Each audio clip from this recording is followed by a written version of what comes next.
Manusia itu terlalu berani kalau menjalani hidup di dunia ini tanpa pakai buku panduan.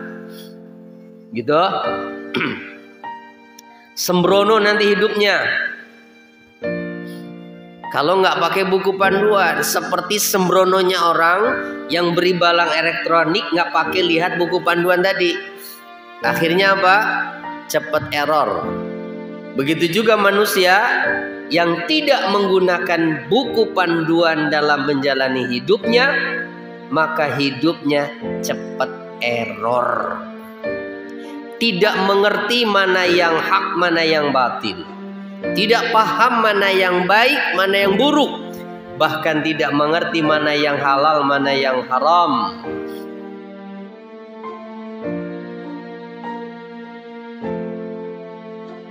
Assalamualaikum warahmatullahi wabarakatuh. Bismillahirrahmanirrahim. Alif Lam Ra.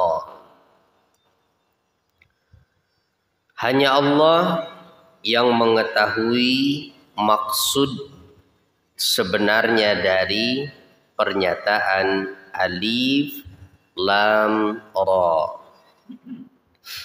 Tilka ayatul kitabi wa Qur'anim mubin. Itulah ayat-ayat Alkitab, yaitu ayat-ayat Al-Quran yang memberi penjelasan. Ayat-ayat Al-Quran yang memberi penjelasan.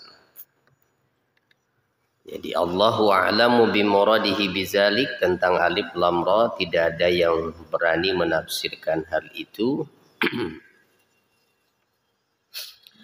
Surat ini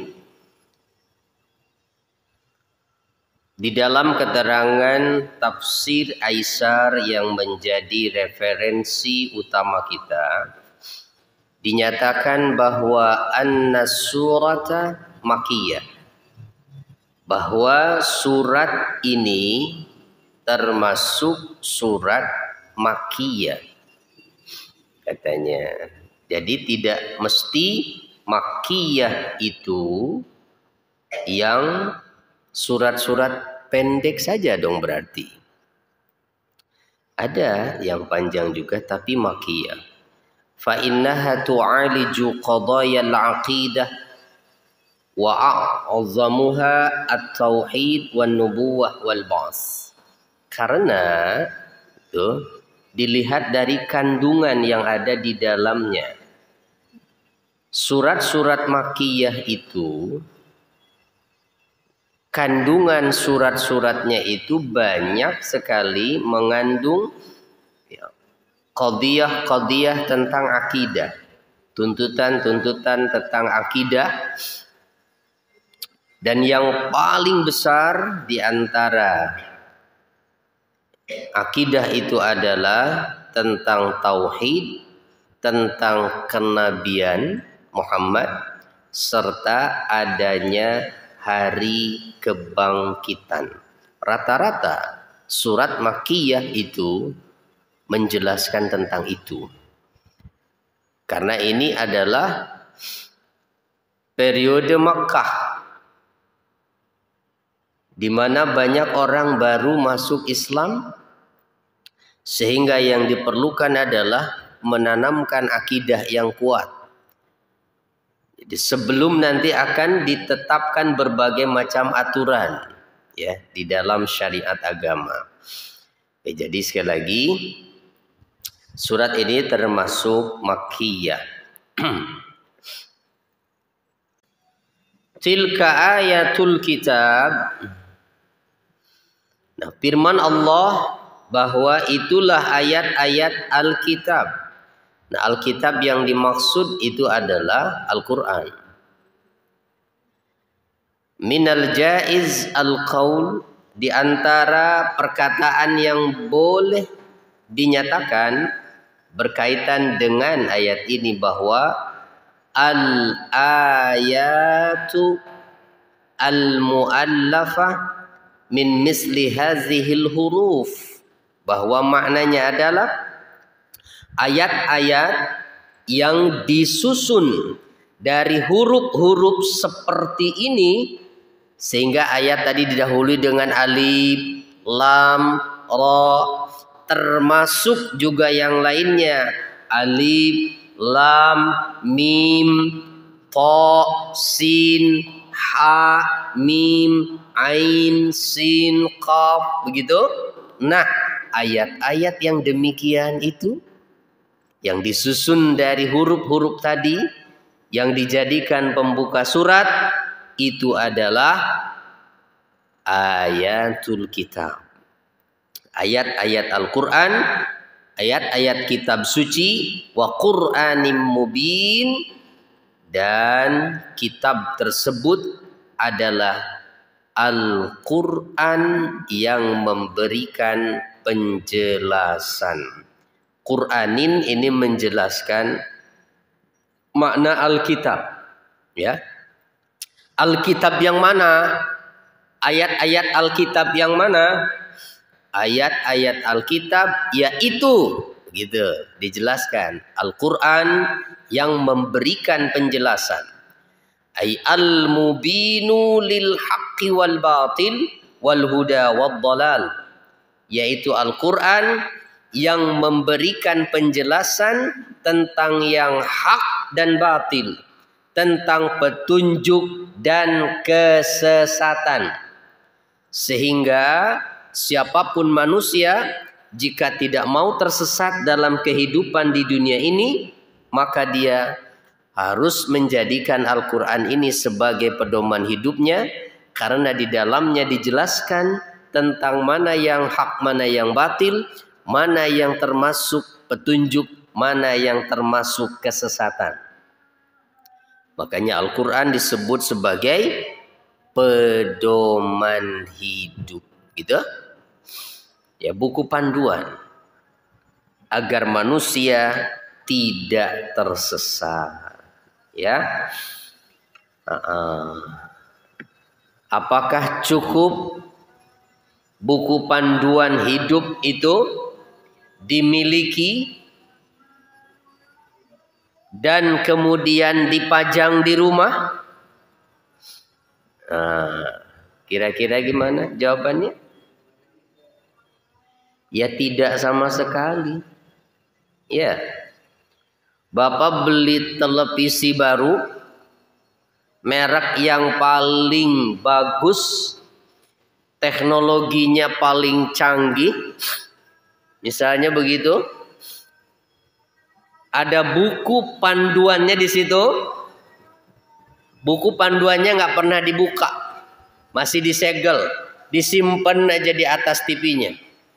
Ada gunanya nggak itu buku? Nggak ada gunanya. Bapak juga bingung gimana ini nyalainnya TV. Lah buku panduannya nggak dibaca. Itu untuk apa produk teknologi itu disertai dengan buku panduan? Itu kan supaya yang membeli produk itu paham bagaimana cara mengoperasikannya, aturannya seperti apa, di mana dia boleh diletakkan, apa yang tidak boleh dilakukan, supaya produk itu awet, tidak cepat error, gitu kan? Ya, lah iya. Lah sekarang buku panduannya cuma disimpan, dipajang di atas lemari. Lebih gimana?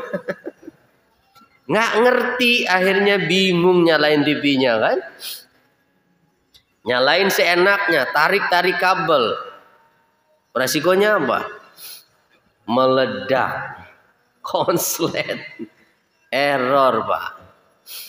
Sama, manusia itu terlalu berani kalau menjalani hidup di dunia ini tanpa pakai buku panduan. Gitu. Sembrono nanti hidupnya. Kalau nggak pakai buku panduan, seperti sembrononya orang yang beri balang elektronik nggak pakai lihat buku panduan tadi. Akhirnya apa? Cepat error. Begitu juga manusia yang tidak menggunakan buku panduan dalam menjalani hidupnya, maka hidupnya cepat error. Tidak mengerti mana yang hak, mana yang batil. Tidak paham mana yang baik, mana yang buruk. Bahkan tidak mengerti mana yang halal, mana yang haram. Begitu? Kenapa? Yang penting buat dia adalah menyenangkan. Sudah. Selesai urusan. Ya. Itu. Pokoknya mah hidup mah cari kesenangan sajalah. Itu. Nggak penting mikirin halal haram. Tidak penting memahami aturan-aturan. Begitu. Nah ini tidak benar ya. Tidak benar. Karena hidup kita ini cuma sebentar di dunia ini ya. Dunia ini bukan tempat kita hidup. Wah, pahami. Dunia ini bukan tempat kita hidup. Dunia ini adalah tempat kita mati. Kita hanya tinggal menunggu kapan datangnya malaikat maut. Di mana dong tempat kita hidup? Di akhirat nanti. Ya. Di akhirat tempat kita hidup itu. Makanya di dunia itu fokusnya adalah mengumpulkan bekal supaya nanti pas dihidupkan lagi bekalnya udah cukup gitu. Cuma banyak yang nggak paham kan ya, menganggap dunia ini tempat dia hidup sehingga fokusnya adalah mencari kesenangan mumpung masih hidup.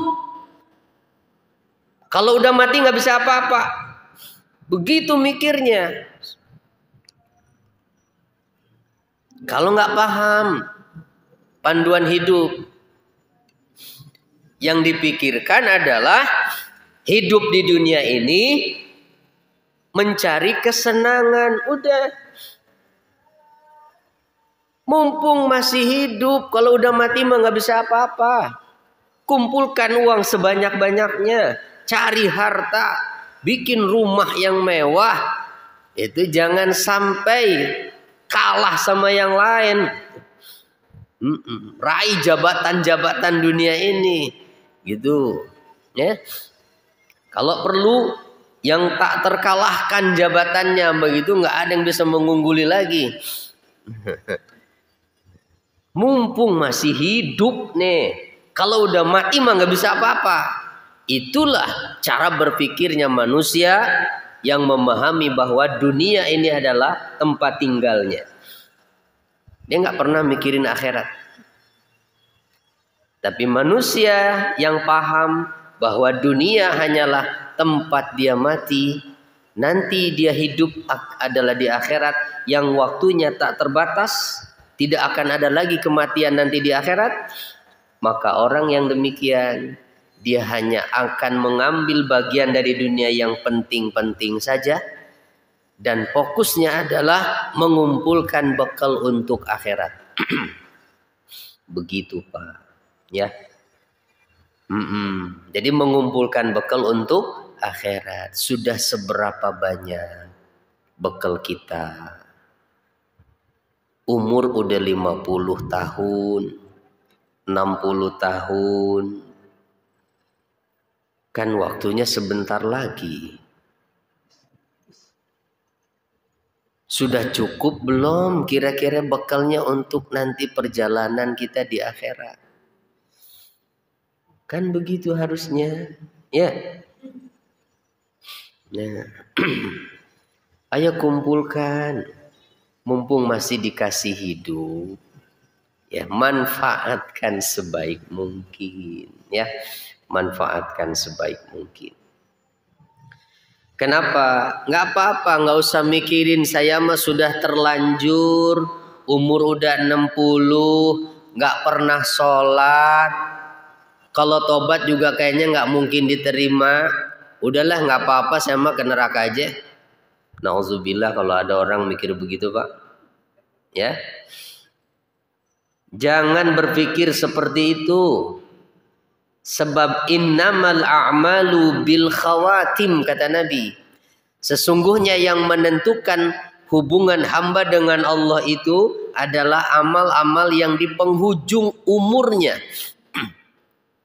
Itu yang menentukan apakah dia dianggap orang beriman atau orang kafir. Kalau orang beriman, sekecil apapun nilai keimanannya, ada harapan masuk surga nanti. Walaupun harus ke neraka dulu. Tapi kalau dinyatakan matinya kafir, berarti kekal di dalam neraka nanti. Nah gitu intinya yang penting. Ya. Walaupun hanya tinggal sehari kita hidup, kalau benar-benar tobat kepada Allah, sehari itu dia beramal soleh, di hari itu dia tobat dari segala dosanya yang puluhan tahun dia kerjakan, Allah akan terima tobatnya. Begitu.